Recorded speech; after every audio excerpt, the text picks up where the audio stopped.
நம்மளோட நிதி பகிர்வை அதிகாரிகள், மத்திய அமைச்சர்கள், பிரதம அமைச்சர் அவர்களோடு கலந்து ஆலோசிப்பது. அந்த நிதி ஆயோக் கூட்டத்துக்கே நம்ம முதலமைச்சர் போகலை. ஆக இப்படி நம்ம சரி, நான் கேட்குற உங்களுக்கு என்ன கோரிக்கை இருந்தாலும் பிரதம அமைச்சரை வரவேற்று அவரை கோவையில் சந்தித்து தனது கோரிக்கையை வைக்கலாம்ல. நம்ம ஊருக்கு வரும்பொழுது அவர்களை வரவேற்காமல் இருப்பது தமிழ் கலாச்சாரமா அப்படின்னு ஒரு கேள்வியை கேட்குறேன். என்ன உங்களுக்கு கோரிக்கை இருக்கலாம்? அப்போ மற்ற கட்சியை சார்ந்தவர்கள் இருந்தால் கூட இந்த கேரளாவாக இருக்கட்டும், கர்நாடகாவாக இருக்கட்டும், எல்லாரும் சென்று வரவேற்கிறாங்கல்ல. ஆக இந்த வேற்றுமையை நீங்கள் காண்பிக்க வேண்டாம். பீகார் என்ன நமக்கு சொல்லி கொடுத்திருக்கிறது? மத்திய மாநில அரசுகள் இணைந்து பணியாற்றினா மக்களுக்கு நல்லது நடக்கும். அந்த மக்களுக்கு நல்லது நடக்கும்போது மக்கள் நிச்சயமாக வாக்களிப்பார்கள் என்பதை தான் பீகார் நமக்கு காண்பித்திருக்கிறது. அதனால முதலமைச்சர் மறுபடியும் இந்த மோதல் போக்கை கடைபிடிக்காமல் நம் தமிழகத்திற்கு வரும்பொழுது நம் வரவேற்கும் நம் பண்பை வெளிப்படுத்த வேண்டும் என்பது எனது கருத்து. ஏன்னா நம்ம தமிழ் பண்பே வேறு மாநிலத்திலிருந்து வரும்பொழுது அதை வரவேற்பது நம் தமிழ் பண்பு. எது உங்களை தடுக்கிறது? நான் கேட்குறேன், எது உங்களை தடுக்கிறது? அவர் பிரதம அமைச்சர், நீங்கள் ஒரு முதலமைச்சர், ஏன் அங்கே போய் வரவேற்பது உங்களை தடுக்க? நீங்கள் ஒரு மாவட்டத்துக்கு போனீங்கன்னா அந்த மாவட்ட அமைச்சர் வந்து வரவேற்கிறார், கலெக்டர் வந்து வரவேற்கிறார், எஸ்பி வந்து வரவேற்கிறார். அப்போது அவங்க உதாசீனப்படுத்தினா எப்படி இருக்கும்? அதனால் இந்த தமிழ் கலாச்சாரத்தை நீங்கள் பின்பற்ற வேண்டும் என்பது எனது கோரிக்கையாக இருக்கிறது. எஸ்ஐஆர் திருத்தம் வந்து போதிய பயிற்சி கொடுக்காம அவசரமா செய்யறாங்க அப்படின்னு சொல்றாங்க. ஏன் இந்த அவசரம்? அதாவது அவசரமே சந்தேகம் நிறைய இருக்குது.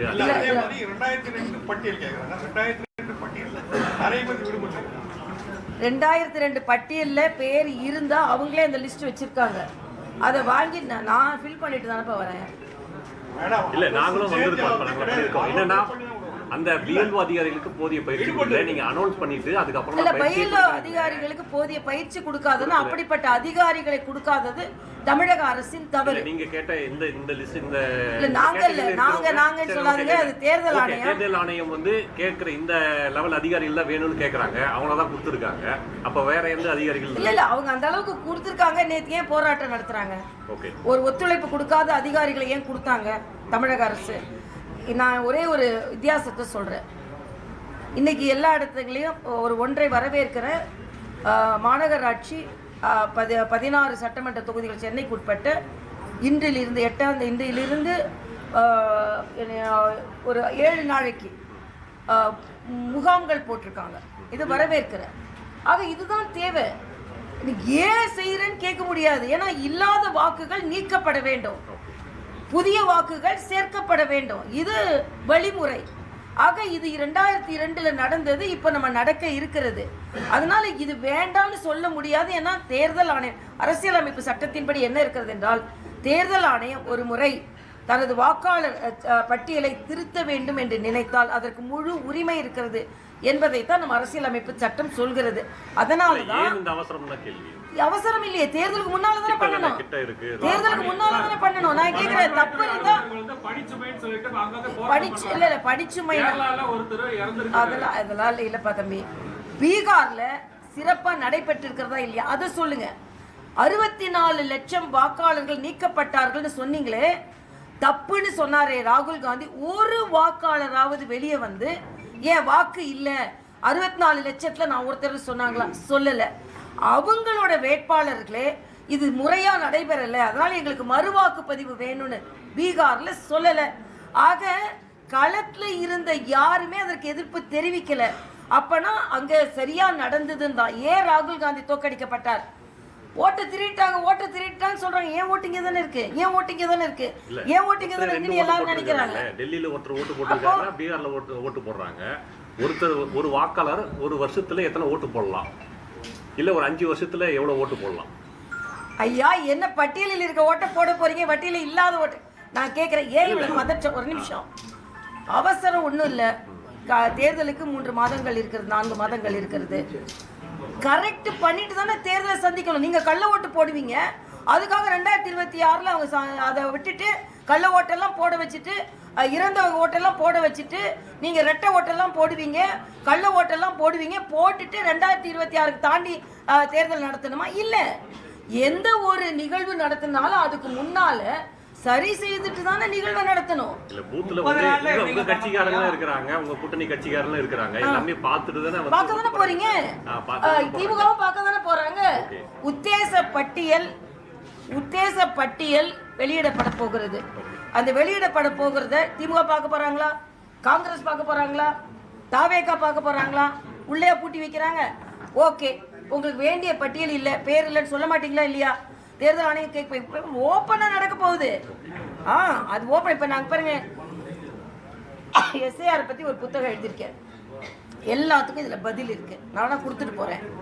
அதனால டெக்னாலஜி 2026 4 மாசம் நடத்துனீங்க, இப்ப ஏன் 1 மாசத்துல நடத்தீங்கன்னா இப்ப டெக்னாலஜி வளர்ந்துருச்சுப்பா. அன்னைக்கு அம்மியை பத்தி அரைச்சிட்டு இருந்தோம், இன்னைக்கு மிக்சியில் 1 நிமிஷத்துல அரைக்கல இல்லை சட்னி. அதை மாதிரிதான் தேர்தலுக்கு முன்னாலதான் நடத்தணும். தேர்தலுக்கு முன்னாலதான் பொய் வாக்காளர்களை நீக்கப்பட வேண்டும். தேர்தலுக்கு முன்னாலதான் போலி வாக்காளர்கள் நீக்கப்பட வேண்டும். கட்டாயம் 15 நாளா இருந்தா கூட தேர்தலுக்கு முன்னால் தான் இது நடத்தணும். தேர்தலில் எல்லாம் நீங்க பண்ற எல்லா குற்றச்சாட்டும் செஞ்சுட்டு அதுக்கப்புறம் தேர்தலுக்கு பின்னால நடத்த முடியாது. நீங்க அஸ்ஸாம்ல ஏன் நடத்தல? அஸ்ஸாம்ல நடத்த போறாங்க. இந்த 1ஆம் தேதியில நடத்த போறாங்க. அதுக்கு முதலமைச்சர் வாழ்த்து சொல்லி இருக்கிறார். தேர்தல் ஆணையம் எங்க மாநிலத்துக்கு வாங்க, என்னென்ன உதவிகள் உங்களுக்கு செய்ய முடியுமோ நாங்க அதை செய்யறோம் அப்படின்னு சொல்லியிருக்கேன். ஏன்னா தேர்தல் அங்க என்னன்னா, அங்க வந்து வாக்குரிமையில சில பிரச்சனைகள் இருக்கிறது. சுப்ரீம் கோர்ட்லனால தான் அறிவிக்காம இருந்தாங்க, அது இன்னைக்கு அறிவிச்சிட்டாங்க. அப்ப நம்ம முதலமைச்சர் என்ன செய்யணும்? இது ஒன்றும் பாஜகவோட திட்டம் கிடையாது, இது வந்து தேர்தல் ஆணையத்தோட திட்டம். அதனால இன்னைக்கு வந்து தேர்தல் ஆணையத்தோட உறுதுணையா இருந்து நாம எல்லாருமே, தேர்தல் ஆணையம் சொல்லிட்டாங்க 50 நாங்க விநியோகிச்சிட்டோம். ஒரு வாக்கு முகவர் BLA 2 50 பேரை கூட நீங்க ஃபில் பண்ணி கொண்டு வரலாம்னாங்க. நம்ம அதுக்கு வேலை செய்வோம். எல்லா கட்சியிலும் தான் BLA 2 இருக்காங்களே, அதுல ஏன் உங்களுக்கு குறை? என்ன பிரச்சனைனா, இன்னைக்கு திமுக தொடர்ந்து வெற்றி அடைந்ததற்கு காரணம் போலி வாக்காளர்கள். அது கொளத்தூரே அதற்கு முன்னுதாரணமாக இருக்கிறது. அதனால போலி வாக்காளர்களை நீக்கும் போது நேர்மையான வாக்காளர்களை நம்பி போட்டி போட்ட கட்சிகள் அதை வரவேற்கிறது. போலி வாக்காளர்களை நம்பி வெற்றி பெற்ற கட்சியான திமுக, அது கூட்டணி காங்கிரஸ் அதை எதிர்க்கிறது. இதுதான் பட்டவர்த்தமான உண்மை. ஏன்னா அண்ணன் செல்வ பெருந்தகை இப்படி காமிப்போம் இல்லைன்னா இப்படி காமிப்போம் அப்படின்றாரு. பீகார் இப்படி காமிச்சிருச்சு அவருக்கு, அதே மாதிரிதான் தமிழகமும் இப்படிதான் காமிக்க போகுது. அதனால நீங்க வந்து நேர்மையா நடக்குது. இப்ப நான் வரைவு வாக்காளர் பட்டியல் வெளியிட போறாங்களே இல்லையா? வெளியிட போறாங்க. என் பேர் இல்லைன்னா சொல்ல போறாங்க, என் பேர் இருந்ததுதான் சரின்னு சொல்ல போறாங்க. இதுல என்ன? அதனால இறந்தவர்கள் எல்லாம் என்ன நிம்மதியா சொர்க்கத்துல இருப்பாங்க. ஏன்னா அவங்கள பிடிச்சிட்டு வந்து இழுத்து அவங்கள தேர்தலில் ஓட்டு போட வச்சுட்டு இருந்தாங்க திமுக காரர்கள் என்பது எனக்கு கருத்து. எஸ்ஐஆரை செயல்படுத்தக்கூடாதுன்னு மம்தா பானர்ஜி வந்து மக்களை திரட்டி போராட்டம் நடத்த போறாங்க. ஆனால் தமிழக அரசு வந்து திமுக அரசு ஒப்புக்காக ஒரு போராட்டத்தை நடத்திட்டு எஸ்ஐஆரை தீவிரப்படுத்துறதுக்கான காரணம் என்னன்னு சீமானுக்கு கேள்வி எழுப்பியிருக்காரு. இல்லை, சீமான்ட்டே நான் ஒன்று சொல்றேன். ஏதாவது இது எஸ்ஐஆர் வந்து ஏதோ பாஜக ஆதரவா இருக்கிற மாதிரி இல்லை. மம்தா பானர்ஜி அதற்கு ஆர்ப்பாட்டம் செய்வது தவறு. ஏனென்றால் தேர்தல் ஆணையம் தனது வாக்கு பட்டியலை திருத்த வேண்டும் என்று அரசியல் ரீதியாக நினைத்தால் அதற்கு அவர்களுக்கு முழு அதிகாரம் இருக்கிறது என்று இதற்கு முன்னால் வழங்கப்பட்ட பல தீர்ப்புகள் இருக்கிறது. அதனால தான் இவங்க உச்ச நீதிமன்றத்துக்கு போன பின்பும் எஸ்ஐஆர் நிறுத்துங்கன்னு சொல்லல உச்ச நீதிமன்றம். நீங்கள் அதற்கான பதிலை சொல்லுங்கள் தான் சொல்றாங்களே தவிர, பீகார் ஒரு மிகப்பெரிய உதாரணம். எல்லாம் பீகார்னால வெற்றி பெற்றோம், எஸ்ஐஆர்னால வெற்றி பெற்றோம்னா போலி வாக்காளர்கள் நீக்கப்பட்டார்கள். அப்படிதான் இதை ஒருத்தர் சொல்றாரு, திமுக வச்சாங்க. நாங்க எங்க கூட்டணியில இருந்தவங்க எல்லாம் தோத்து போயிட்டாங்க, ஏன்னா எஸ்ஐஆர் வந்தப்பறம். ஆமா, நீங்க போலி வாக்காளர்களால் வெற்றி பெற்றீர்கள், அவ்வளவுதான். அதனால நீங்க பாருங்க, கோடிக்கணக்கால ஏறக்குறைய 1,34,00,000 ஓட்டு இந்திய கூட்டணி வச்சு வாங்கியிருக்காங்க. விளம்பர மாடல் வந்து வெளிநாட்டு விளம்பர மாடல் வர்றதுக்கு வந்து பெயர் நிறைய ஹரியானால இருக்குன்னு சொல்லிட்டு ராகுல் காந்தி குற்றம் சாட்டிட்டாரு. அதெல்லாம் எப்படி? சரி, ராகுல் காந்தி சுப்ரீம் கோர்ட் போட்டு அதெல்லாம் சப்மிட் பண்ணட்டும். ஏன் அதுக்கு அவர் அஃபிடவிட் கொடுக்காம இருக்கிறாரு? எல்லாம் பொய். நான் கேட்டேன், இந்த அந்த பேர் அந்த வாக்குல உள்ளவங்கள பதில் சொன்னாங்க. மனிஷ்னு ஒருத்தர் சொன்னார், இல்லை ஏன் வாக்கு தான் இல்லை தெரியாம படம் மாற்றி போட்டுருந்தாங்க, நான் போய் வாக்களிச்சுட்டு வந்தேன்னு சொன்னார். எதிர்கட்சிகள் அதுக்கு பதில் சொல்லலை, தேர்தல் ஆணையம் பதில் சொல்லலை, அவர் சொன்ன வாக்காளர்களே பதில் சொன்னாங்க. நான் மறுபடியும் ஒரே ஒரு கேள்விதான் கேட்கிறேன். பீகார்ல 64 லட்சம் நீக்குனீங்கன்னு சொல்றீங்களா? 64 லட்சமும் இறங்கி உண்மையான வாக்காளர்களா இருந்தா வந்து போராடி இருக்க மாட்டாங்களா? எங்க என் வாக்குன்னு கேட்டிருக்க மாட்டாங்களா? கேட்டிருப்பாங்கல்ல. அதுதான் அங்க வெற்றி. சுமூகமா நடந்தது மட்டும் இல்ல, எதிர்கட்சிகள் கூட இங்க எங்களோட வேண்டிய வாக்கு இல்லைன்னு சொல்லல. இங்க ஒன்னே ஒண்ணு, இங்க உள்ள கட்சி தலைவர்கள் டிஎம்கே சொல்றாங்க எங்க வாக்கு நீக்கிடுவாங்க, தாவேகா சொல்றாங்க எங்க வாக்கு உங்க வாக்குன்னு எப்படிப்பா தெரியும்? எழுதி ஒட்டி இருக்கா? போட்டி போட்ட பிறகு தானே தெரியும். அதனால நீங்க வந்து எஸ்ஐஆரை யாரும் தவிர்க்க முடியாது, எல்லாரும் சேர்ந்து. ஏன்னா திமுகவுக்கு சார் அப்படின்ற வார்த்தை கேட்டோடனே ஒரு கிளி வந்துருது.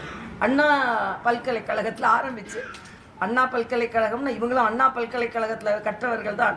ஆனால் அண்ணா பல்கலைக்கழகத்திலே பிரச்சனை வரும்போது இந்த அண்ணா பல்கலைக்கழகத்தில் பிரச்சனை வருது. அதனால நான் வந்து முதலமைச்சருக்கு நான் வேண்டுகோள் விடுக்கிறேன். உங்கள் அரசு ஊழியர்கள் அது ஆர்ப்பாட்டம் பண்ணால் அது தடுக்கப்பட வேண்டும். அரசு ஊழியர்களுக்கு நான் ஒரு வேண்டுகோள், இது உங்களுக்காகவும் உங்கள் குடும்பத்திற்காகவும் ஜனநாயக ரீதியாக நடத்தப்படுகின்ற ஒரு சீர்திருத்தம், இதில் அனைவரும் பங்கெடுக்க வேண்டும் என்பது எனது கருத்து. பாஜக தான் என்னை அழைச்சது, முன்னாடி வந்து கட்சி விட்டு நீக்கினதுக்கு அப்புறம் செங்கோட்டையன் சொல்றாரு.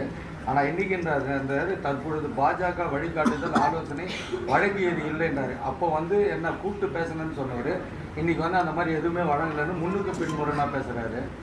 அண்ணன் செங்கோட்டையன் வேலூருக்கு வருவாரு, வந்து அந்த கேள்வி கேளுங்க. எனக்கு என்ன தெரியும்? அவரு சொல்றத வச்சு டைம் கேட்டிருக்கிற நேரத்துல இப்ப செங்கோட்டையன் இந்த மாதிரி ஒரு பதில் கொடுத்திருக்காரு. இல்ல அதுதான் அவர்கிட்ட கேளுங்கப்பா. இது அதை பத்தி எனக்கு என்ன தெரியும்? என்டிஏ கூட்டணியில தேமுதிக பாமக ரெண்டு தரப்பு பாமக எல்லாம் வரதுக்கு வாய்ப்புகள்லாம் இருக்கு. இல்ல எங்க கூட்டணியில இப்போ தேசிய ஜனநாயக கூட்டணி நிச்சயமா வெற்றி பெறும், அதுல எந்தவித மாற்று கருத்தும் இல்லை. இதற்கு பீகார் ஒரு முன்னுதாரணமா இருக்குது. வாரிசு அரசியலுக்கு பீகார் ஒரு அடி கொடுத்திருக்குது. அதனால தம்பி உதயநிதி கொஞ்சம் எச்சரிக்கையா இருக்கட்டும். புதியவர்களுக்கு பீகார் ஒரு அடி கொடுத்திருக்கிறது. அதனால பிரசாந்த் கிஷோர் மாதிரியே தம்பி விஜய் கொஞ்சம் எச்சரிக்கையா இருக்கட்டும். தேசிய ஜனநாயக கூட்டணி டபுள் இன்ஜின் கவர்மெண்ட் இருந்தால் நமக்கு நல்லது நடக்கும்னு மக்கள் வாக்களிக்கிறார்கள். அப்போ இங்கேயும் அதிமுக பாஜக வெற்றி பெற்றால் டபுள் இன்ஜின் கவர்மெண்ட் வரும்.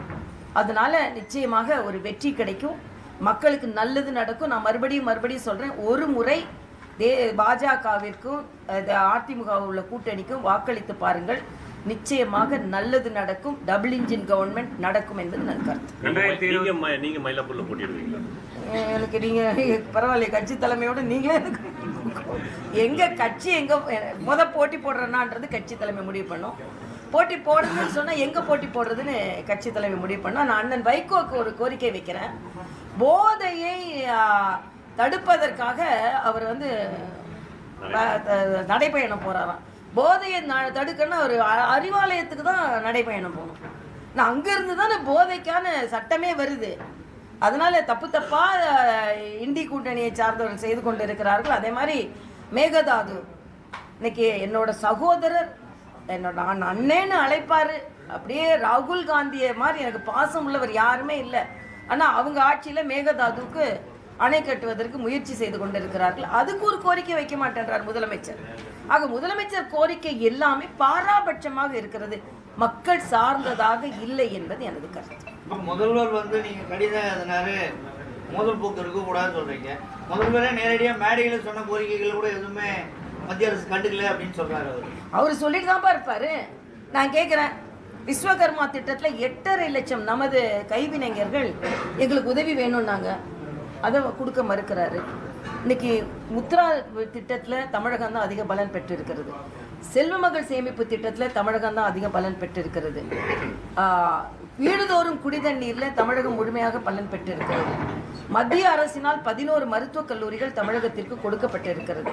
தமிழகத்திற்கு எண்ணூர் போர்ட்டும் சரி, நம்மளோட வஉசி போர்ட்டும் சரி மேம்படுத்தப்பட்டிருக்கிறது. சென்னை விமான நிலையம் விரிவுபடுத்தப்பட்டிருக்கிறது, திருச்சி விமான நிலையம் விரிவுபடுத்தப்பட்டிருக்கிறது, தூத்துக்குடி விமான நிலையம் விரிவுபடுத்தப்பட்டிருக்கிறது, கோவை விமான நிலையம் விரிவுபடுத்தப்பட்டு கொண்டிருக்கிறது. இதெல்லாம் யூபிஏ கவர்மெண்ட் செஞ்சாங்களா? செய்யலை. நான் பட்டியலிட்டுக்கிட்டே போவேன், ஆனால் அவங்களால பட்டியலிட முடியாது. அதனால் 2026 வரைக்கும் பொறுங்கப்பா, நிச்சயமாக ஆட்சி மாற்றம் வரும், மழை வரும், மழை வருகிறது, குளங்கள் நிறையும். டபுள் இன்ஜின் நாங்கள் டபுள் டிஜிட் வாங்குவோம். வேலூர் விமான நிலைய பணிகள் முடிவுற்று பல மாசங்கள் வேலூர்ல வந்துடும். உதான்ல வேலூர் பிரதானமான இதுல இருக்கு. அதுல இன்னும் திறக்கப்படும் நிச்சயமா. ஹோசூர் எல்லாம் இந்த பட்டியலில் இருக்கு, நிச்சயமா திறக்கப்படும். வேலூர்ல வரணும்னு நம்ம நினைச்சதே என்டிஏ கவர்மெண்ட் தானே. மேடம், என்டிஏ கூட்டணி பலவீனமான கூட்டணின்னு நாம் தமிழர் கட்சி சீமான் சொல்லி. இப்ப சீமான் என்னப்பா பலமாவாப்பா இருக்காரு? அவர் தனியா நின்று சத்தம் போட்டுக்கிட்டு தேசிய ஜனநாயக கூட்டணி பலவீனமா இருக்குன்னு எதை வச்சு கண்டுபிடிக்கிறாருன்னு நான் கேட்கிறேன். தேசிய ஜனநாயக கூட்டணி தானே பீகார்ல வெற்றி பெற்றது, பாஜக இருக்கு. அங்க நிதிஷ்குமாருக்கு பதிலாக அதிமுக வரப்போகுது, சிராக் பாஸ்வானுக்கு பதிலாக இன்னொருத்தர் வரப்போறாரு, இன்னொரு கட்சி வரப்போகுது. அப்ப தேசிய ஜனநாயக கூட்டணி தனது வெற்றியை நிரூபித்த பின்பும் இப்ப சீமான் வந்து என்ன செய்யறதுன்னு தெரியல. இப்ப ஆணை கரிகாலன்ட்டு போயிட்டாரு, அவர் கருணாநிதியை தாண்டி கரிகாலன்ட்டு போயிட்டாரு. அதனால என்ன பேசணுமோ பேசிட்டு இருப்பாருப்பா. அவர் என்னமோ அவர் தனியா நின்று பேசுறதெல்லாம் பேசுறாருன்னு நினைக்கிறாரு. நிச்சயமா அவர் ஒரு முடிவுக்கு வருவார். 2026 எஸ்ஐஆர்னால மட்டும் இல்லை, எஸ்ஐஆரை எதிர்க்கிறாரு, அப்ப திமுகவும் எதிர்க்கிறாரு. அப்ப என்ன செய்யறாரு?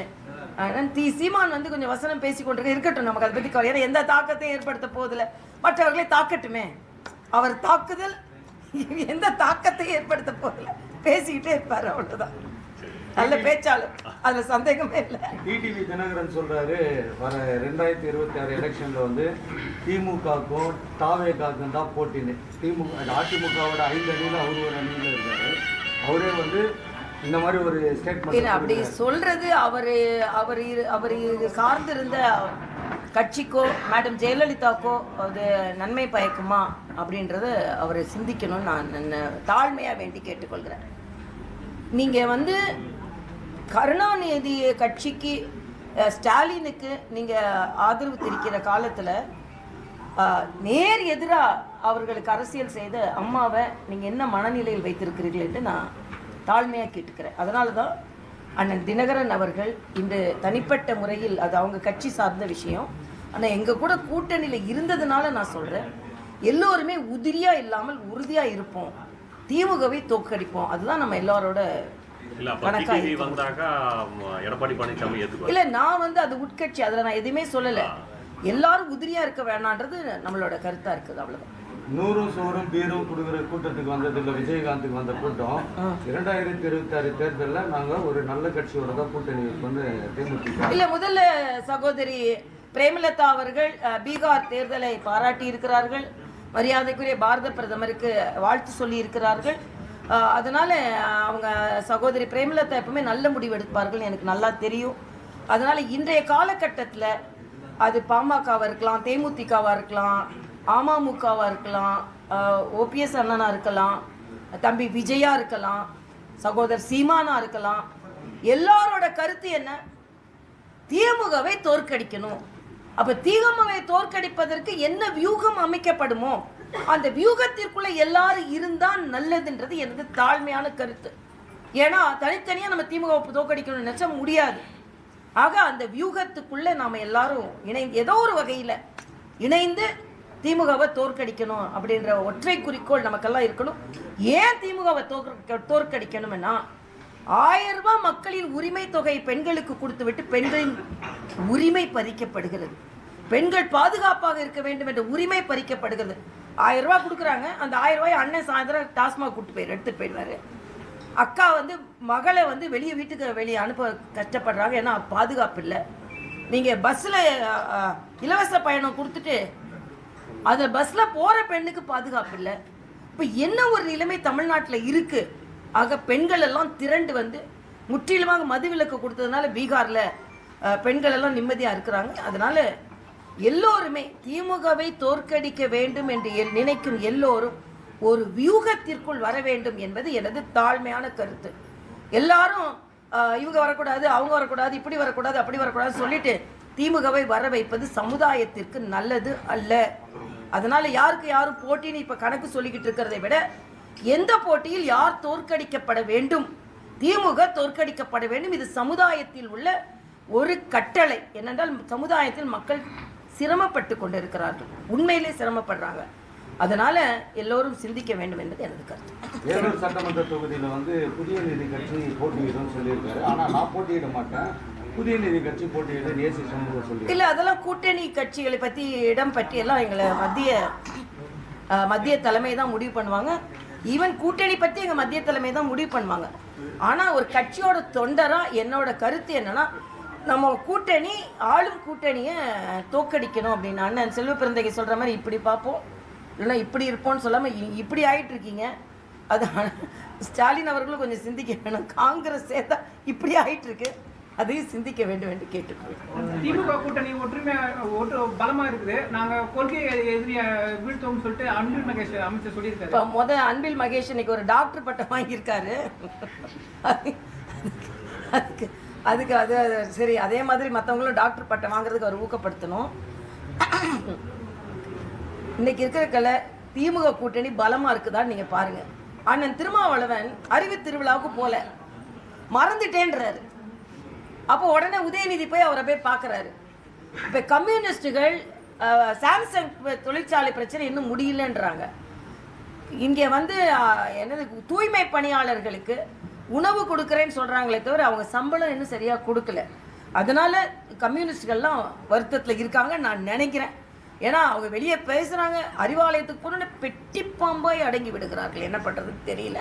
அதனால அங்கேயும் திமுக கூட்டணி பலமாக தான் இருக்குன்றதை நான் ஒத்துக்கலை. நிச்சயமாக அதில் பிரச்சனை வருவதற்கு வாய்ப்பு இருக்கிறது. பீகாரின் தாக்கம் அங்கே கூட்டணியிலும் இருக்குன்றது எனது கருத்து.